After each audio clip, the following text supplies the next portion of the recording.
Hello everyone, good morning. आज हम लोग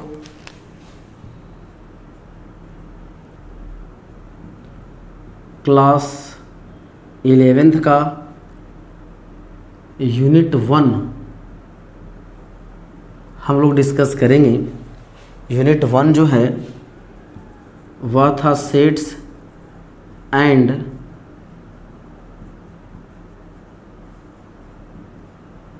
फंक्शंस। और सेट्स एंड फंक्शंस में आपको सेट में दो तीन चीज़ पढ़ना था, सेट्स, रिलेशन एंड फंक्शंस। और फंक्शंस में ही एक बहुत ही इम्पोर्टेंट फंक्शन आपने पढ़ा था क्लास 10 में, वो था ट्रिगोनोमेट्रिक फंक्शन, जिसको हिंदी में आपने पढ़ा होगा त्रिकोणमिति। तो ट्रिगोनोमेट्रिक फंक्शन हम लोग यूनिट 1 में ही पढ़ेंगे सेट्स एंड फंक्शंस में। तो उसमें हम लोग डिस्कस करेंगे ट्रिगोनोमेट्रिक फंक्शंस में। हमने एक जो चैप्टर था हम लोग इसका एंगल्स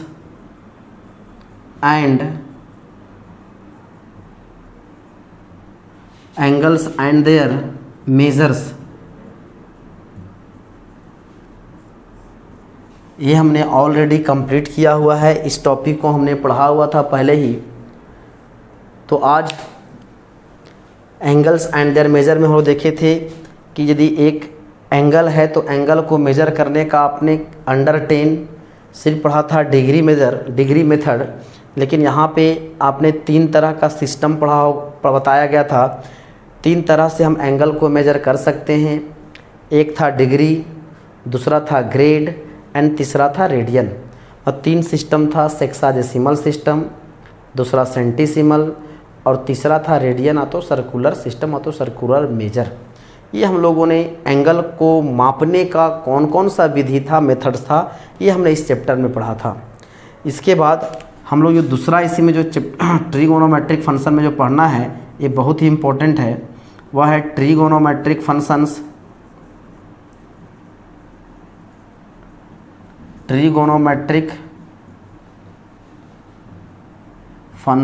एंड देयर ग्राफ्स। ये हम लोग स्टार्ट करेंगे। आज हम लोग इस टॉपिक के बारे में चर्चा करना है। जब आपने एंगल्स एंड देयर मेजर पढ़ा था तो ये ट्रिगोनोमेट्रिक फंक्शन का पार्ट है, लेकिन आपने उस समय जब चैप्टर पढ़ा था उसमें ये फील अभी तक नहीं हुआ होगा कि ये ट्रिगोनोमेट्रिक का पार्ट था, है उसी का। क्योंकि त्रिकोणमिति में जब वर्ड आता है त्रिकोणमिति, एक वर्ड आता था कोण, उसी कोण से ये चैप्टर बना था। तो उसी में हम लोग को आज अभी से हम लोग को ये फील होने लगेगा कि ये जो ट्रिगोनोमेट्रिक फंक्शन जो है ये वाकई में ट्रिगोनोमेट्रिक फंक्शन पढ़ रहे हैं। आज से हम लोग को इस चैप्टर जब पढ़ेंगे दूसरा चैप्टर में, तो आपको फील होने लगेगा कि ट्रिगोनोमेट्रिक फंक्शन जो आप 10 में पढ़े हुए थे उसी तरह का यहाँ भी पढ़ना है। लेकिन वहाँ पर आपको बहुत छोटे छोटे क्वेश्चन थे, फार्मूले बहुत कम थे। एनसीईआरटी में आपने वहाँ पे 4 एक्सरसाइज पढ़े होंगे, जिसमें सबसे आपको हार्ड तो सबसे मज़ा आया होगा पढ़ने में जब आपने 8.4 एक्सरसाइज एनसीईआरटी का 10th में पढ़ा होगा। तो उसमें क्वेश्चन नंबर 5 में जो प्रूव करने वाला क्वेश्चन था वो आपको सबसे इंटरेस्टिंग था उसी में, क्योंकि उसी में जितना दिमाग लगाना था, जितने ही फार्मूले मैक्सिमम, उसी में थोड़ा सा उलझन होता था। तो उस तरह का क्वेश्चन आपको इस चैप्टर में हम लोग को बुक में जो केसी सिन्हा हम लोग पढ़ेंगे उससे बहुत सारे क्वेश्चंस इस तरह के मिलेंगे। तो वैसे क्वेश्चंस हम लोग डिस्कस करेंगे। और जो आज हम लोग तो सिर्फ ये देखेंगे कि आप लोग ट्रिगोनोमेट्रिक फंक्शंस में आपने क्या क्या पढ़ा था 10th में, अब हम लोग को क्या क्या थोड़ा सा पढ़ना है। तो आज समझिए, ये जो होगा रिकॉल करेंगे आज कि आपने 10th में क्या पढ़ा हुआ था, कौन कौन सा फार्मूला आपने यूज़ किया हुआ था। एक बार उसको समराइज़ करके हम एक जगह पे लिखेंगे और उस फार्मूले को आप नोट कीजिएगा। उसके बाद हम लोग टॉपिक शुरू करेंगे ताकि आपको क्वेश्चन बनाने में किसी तरह का कोई परेशानी ना हो। क्योंकि जब तक उन क्वेश्चंस को आप अपने से बनाइएगा नहीं, जब तक क्वेश्चन बनाते समय आपको फील नहीं होगा, तब तक आपको एक्सरसाइज बनाने में मज़ा और आपको समझ में नहीं आएगा। तो आपने ट्रिगोनोमेट्रिक फंक्शंस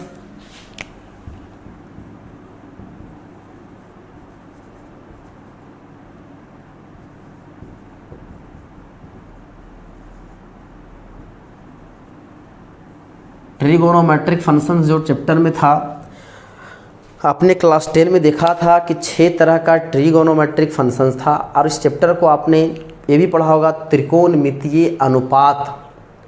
ये भी हो सकता है ट्रिगोनोमेट्रिक फंक्शन ना पढ़ कर बोल सकते हैं ट्रिगोनोमेट्रिक रेशियो, ये भी आपने पढ़ा होगा। तो आपने क्लास 10 में 6 तरह का ट्रिगोनोमेट्रिक रेशियो आपने पढ़ा था। याद कीजिए कौन कौन था जी। एक था साइन, हम पूरा लिख रहे हैं। दूसरा था कोसाइन। तीसरा है टेंजेंट। फिर आपने सोच रहा होगा सर हम टेंजेंट तो नहीं पढ़े थे। तीसरा था चौथा था को टेंजेंट। पांचवा था सेकेंड एंड छठा था कोसेकेंड। ये 6 तरह का ट्रिगोनोमेट्रिक फंक्शन था। लेकिन जब आपने यूज़ किया होगा तो इस साइन को पूरा साइन नहीं, सिर्फ आपने लिखा होगा SIN साइन। कोसाइन को पूरा ना लिख करके शॉर्ट में सिर्फ कॉस लिखते थे। टेंजेंट को पूरा टेंजेंट ना लिख करके टैन लिखते थे। इसे सिर्फ कॉट लिखते थे, इसे सिर्फ सेक लिखते थे और इसको सिर्फ लिखते थे कौशिक। लेकिन ये जो फंक्शन एक ट्रिगोनोमेट्रिक फंक्शन है, लेकिन अभी बहुत अधूरा है। जब तक इस फंक्शन में जितने भी फंक्शंस हैं ट्रिगोनोमेट्रिक फंक्शन, वो एंगल के बगैर अधूरा है। जब तक उसमें अब एंगल नहीं दीजिएगा तब तक उसका कोई मतलब नहीं है। तो एंगल हम लोग मान लेते हैं वो theta, cos theta, tan theta, cot theta, sec theta and cosec theta. ये हो गया कंप्लीट 6 तरह का ट्रिगोनोमेट्रिक फंक्शन। इधर पूरा शॉर्ट में लिखा हुआ है, ये क्या पूरा डिटेल में कि टेंजेंट होता जो है, टेन को लिखते हैं टेंजेंट, कॉट को को टेंजेंट, सेक को पूरा होता है सेकेंड, कॉसेक का होता है कोसेकेंड। और ट्रिगोनोमेट्रिक फंक्शंस आपने जो भी पढ़े हैं इस तरह से है। अरे आपने बोले थे ट्रिगोनोमेट्रिक फंक्शन बोले, या तो इसको बुलाता है ट्रिगोनोमेट्रिक रेशियो। अब सवाल उठता है कि रेशियो क्यों बुलाता है।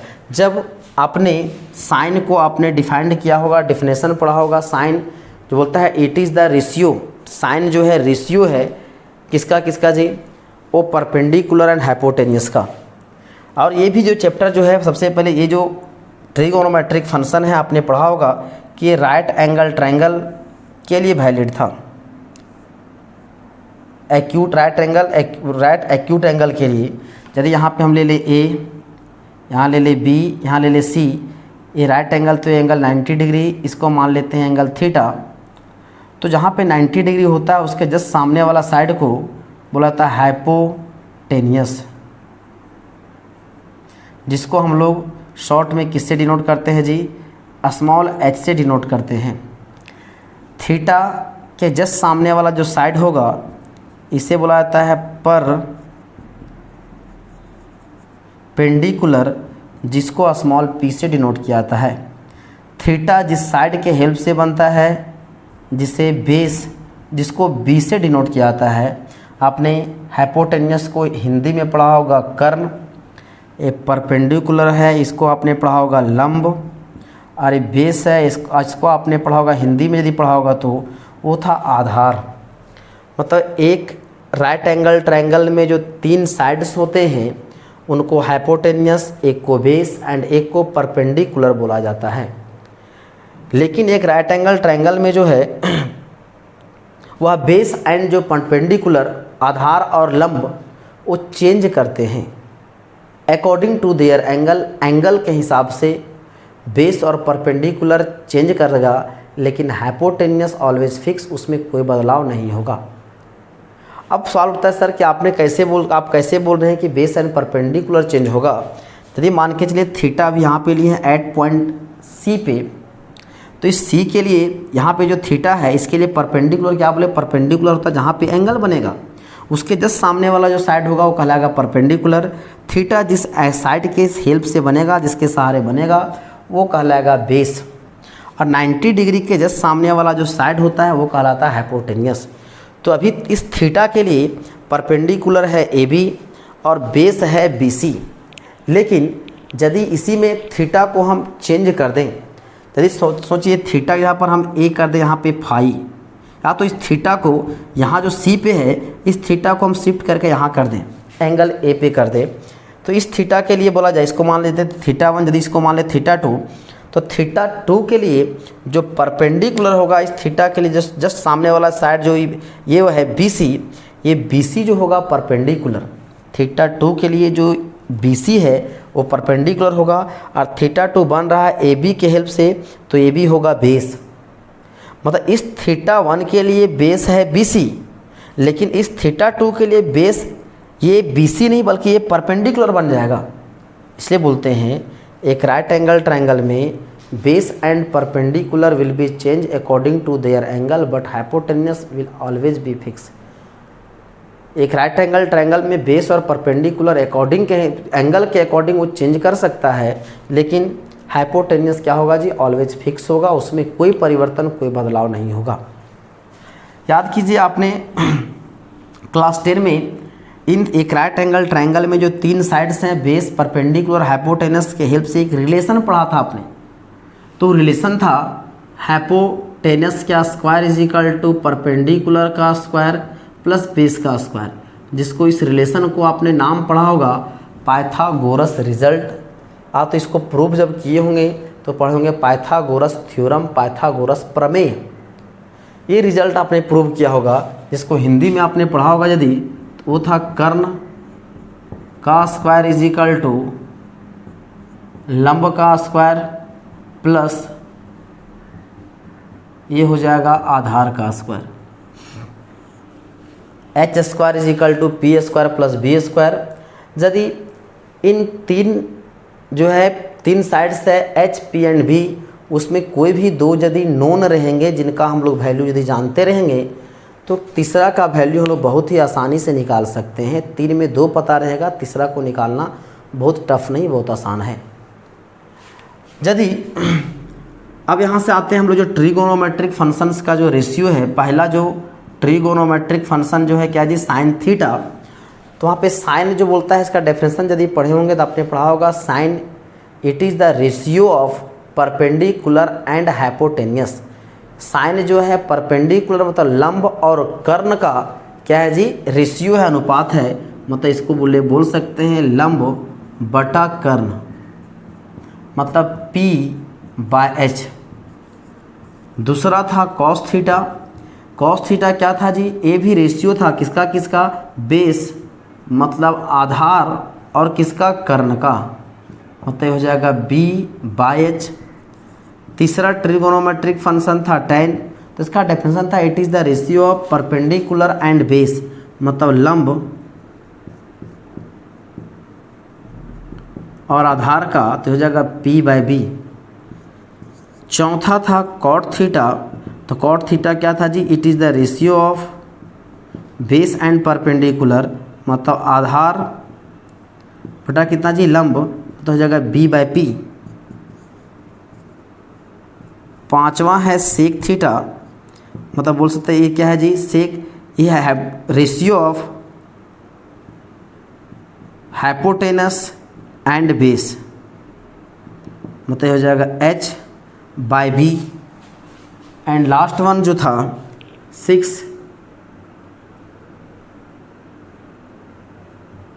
Cosec theta is the ratio of hypotenuse and perpendicular, तो ये हो जाएगा यहाँ से कर्ण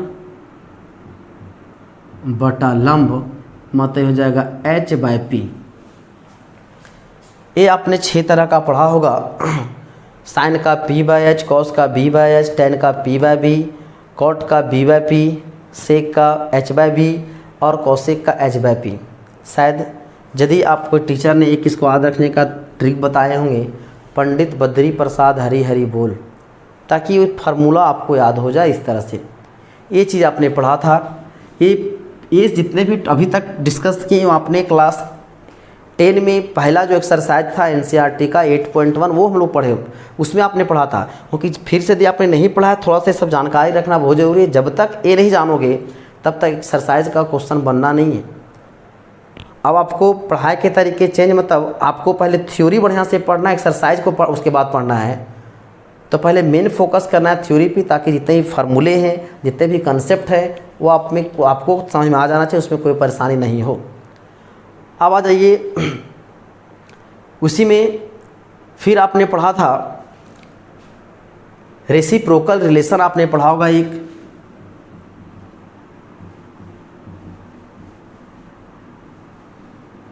रेसिप्रोकल रिलेशन आप तो रेसिप्रोकल फार्मूले बोल सकते हैं। ये होता था, यदि आपने पढ़ा था sine theta is equal to 1 cosec theta, तो इसे लिख सकते हैं cosec theta is equal to 1 sine theta. दूसरा है cos theta is equal to 1 sec theta, तो यहाँ से हो जाएगा sec theta is equal to हो जाएगा 1 कॉस थीटा। तीसरा था tan theta is equal to 1 cot theta, और यहाँ से बोल सकते हैं cot theta is equal to 1 tan theta. ये तीन जो रिलेशन है इन्हें बोला जाता है क्या चीज़, रेसिप्रोकल रिलेशन। तो साइन थीटा का वैल्यू दिया हुआ है तो आपको बोला जाएगा कॉसेक में चेंज करें तो हो जाएगा 1 कॉसेक, और कॉसेक को लिख सकते हैं 1 साइन, कॉस को 1 सेक एंड सेक को 1 कॉस, टेन को 1 कॉट एंड कॉट को 1 टेन। इसी में चौथा आपने पढ़ा होगा tan theta is equal to, ये होता है sine theta by cos theta, and पांचवा ये है cot theta is equal to, ये था cos theta by sine theta. इसको आता है रेसिप्रोकल रिलेशन। ऐसे बोला तो बोल सकते हैं क्या चीज़ जी, कोसेंट, कोसेंट फार्मूला तो कोसेंट रिलेशन। तो इस तरह से अभी जितने भी बोर्ड में आपको जो फार्मूले दिख रहे हैं वो आपने क्लास 11th में पहला जो एक्सरसाइज था 8.1 वहाँ पे आपने पढ़ा होगा। चलिए इसको आप नोट कर लें यहाँ तक।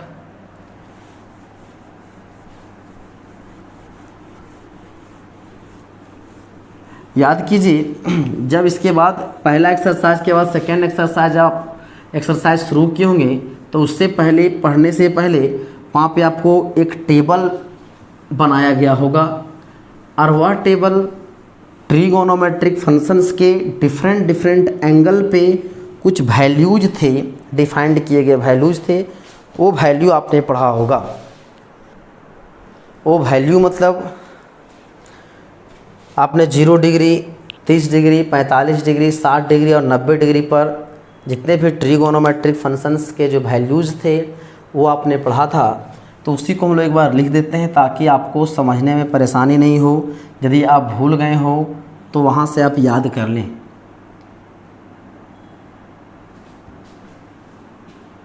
यहाँ हो जाएगा 0 degree, 30 degree, 45 degree, 60 degree and ये था 90 डिग्री।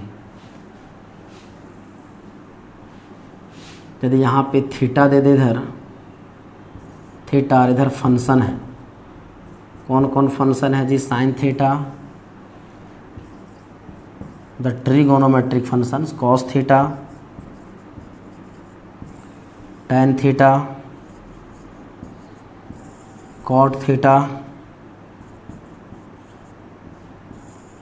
सेक थीटा एंड क्या था जी, कॉसेक थीटा।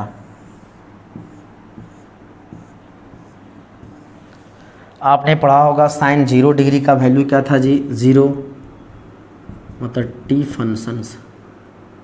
यहाँ पे था 1/2, 1/√2, √3/2, यहाँ पे 1, यहाँ पे 0, ये था √3/2, √2, 1/2, 0। टेन का था क्या जी, साइन बाय कॉस पढ़े थे तो हो जाएगा कितना, 0, यहाँ हो जाएगा या 1/√3, 1, ये होगा √3, और ये था अनडिफाइंड जिसको हिंदी में आपने पढ़ा होगा यदि अपरिभाषित। कॉट थीटा क्या था जी, अपरिभाषित, यहाँ √3, 1, यहाँ होगा 1/√3 और 1। सेक क्या हो जाएगा यहाँ पे, सेक कॉस का उल्टा हो जाएगा 1, ये हो जाएगा 2/√3, ये होगा √2, ये होगा 2, यहाँ पे होगा ये अनडिफाइंड, यहाँ 0 है, ये हो जाएगा अनडिफाइंड, ये हो जाएगा 2√2, ये होगा 2/√3, ये हो जाएगा 1। तो ये आपने टेबल पढ़ा होगा क्लास 10 में, जब आपने बहुत सारे क्वेश्चंस को वैल्यू निकाले होंगे। तो ये टेबल आपके लिए बहुत इंपॉर्टेंट है। लेकिन ध्यान से देखें, ये टेबल में सिर्फ और सिर्फ कहाँ तक का वैल्यू था जी, 90 डिग्री का वैल्यू था। लेकिन इसके बाद क्या वहाँ पे सिर्फ आपको जो है 90 डिग्री तक ही पढ़ना था, फर्स्ट क्वाड्रेंट तक ही, इसलिए सिर्फ 90 डिग्री तक का वैल्यू है। लेकिन इसके बाद इसमें हम लोग को पढ़ना है बहुत, सेकेंड क्वाड्रेंट में एंगल हो, चाहे थर्ड में हो, चाहे फोर्थ में हो, 90 डिग्री है, 240 हो, 560 हो, 585 हो, 2210 हो, 2220 हो, तो उस तरह के भी एंगल यदि रहे 1710 हो, तो उस उतना पर भी उस एंगल पे ट्रिगोनोमेट्रिक फंक्शंस के वैल्यू आप निकाल सकते हैं। लेकिन आपने 10th में पढ़ा था सिर्फ 90 डिग्री, तो उसके लिए तरीके हैं, फार्मूले हैं, कंसेप्ट हैं, वो आपको बताया जाएगा। लेकिन एक चीज़ गौर कर सकते हैं, 0 डिग्री से जब 90 डिग्री तक आपने जितने भी ट्रिगोनोमेट्रिक फंक्शंस के डिफरेंट एंगल पे वैल्यू निकाला, तो कोई वैल्यू आपका नेगेटिव नहीं है, सारा का सारा क्या वैल्यू है जी आपका पॉजिटिव। तो इसका भी रीज़न है कि आखिर जो है 0 से 90 डिग्री तक के बीच में जितने भी ट्रिगोनोमेट्रिक फंक्शंस होते हैं वो सारे पॉजिटिव क्यों होते हैं, उसका रीज़न बताएंगे, वो आपको पढ़ना है। लेकिन उसके बाद quadrant wise, second quadrant, third and fourth में ट्रिगोनोमेट्रिक फंक्शंस का जो साइन होता है वो चेंज करता है, उसमें साइन बदलता है। कौन से क्वाड्रेंट में कौन सा फंक्शंस, ट्रिगोनोमेट्रिक फंक्शन का वैल्यू क्या होता है, वो आपको बताया जाएगा। पहले यहाँ तक देख लें। उसके बाद आपने फिर से पढ़ा होगा, जब 8.3 तीसरा एक्सरसाइज आपने स्टार्ट किया होगा, तो वहाँ पे आपने 6 तरह का फार्मूला पढ़ा होगा रेशियो चेंज का। वो 6 तरह का जो फार्मूला क्या था जी, उसके बारे में थोड़ा सा एक बार लिख लें। वो था वहाँ पे sine 90 degree minus A is equal to cos A, दूसरा में था cos 90 degree minus A is equal to sine A,